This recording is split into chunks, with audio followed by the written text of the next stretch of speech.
আসসালামু আলাইকুম। আপনার বাসা কোথায় চাচা? মুন্সিগঞ্জ। কতক্ষণ আগে আইছেন? সকাল 8টায়। এই তেলের কার্ডের ব্যাপারে আপনাদের কেমন ধারণা হচ্ছে, কেমন অনুভূতি হচ্ছে? কার্ড নিতে কষ্ট, তেল নিতে সে একই কষ্ট হবে, একই কষ্ট হবে। এটাতে কি তেলের সংকট কমবে বলে মনে করেন?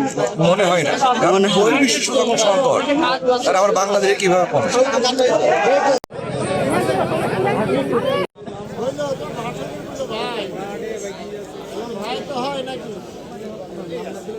কার্ড হয়ে আসবে, তারপরে আর এই 2 জন হলে শেষ।